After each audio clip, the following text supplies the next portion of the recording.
Kwanza kabisa ongera kwa kuoa. Maana mpaka mtu akubali kuolewa na wewe, lazima mitishamba iwe imetumika. Lakini bwana Mtelu, kuna kitu mimi kinanishangaza. Unajua, nimemwona mke wako dukani kwangu. Na nimejiuliza, kwani muda wa kuzurura zurura umeshafika? Maana siku 7 bado. Inakuwaje hii bwana Mtelu? Mamangu kasema mamangu yeye hapo aende dukani.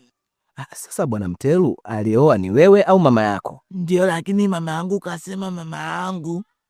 Sikiza bwana Mtelu, wewe ndio mwanaume, wewe si ndio umeoa, wewe ndio unatakiwa useme. Sasa bwana mama imekujaje hapa ndugu yangu? Anyway, unaonaje maisha ya ndoa bwana Mtelu? Ukilala unachapa, ukiamka unachapa. I say. Kwa hiyo pele limepata mkunaji. Pele limepata mkunaji na likuna. Acha bwana. Mama yangu alinikataza kuongea na yeye, anasemaga wewe una akili vizuri. Mtelu, mimi ndo sina akili vizuri bwana Mtelu. Asa mimi naye nani ana akili?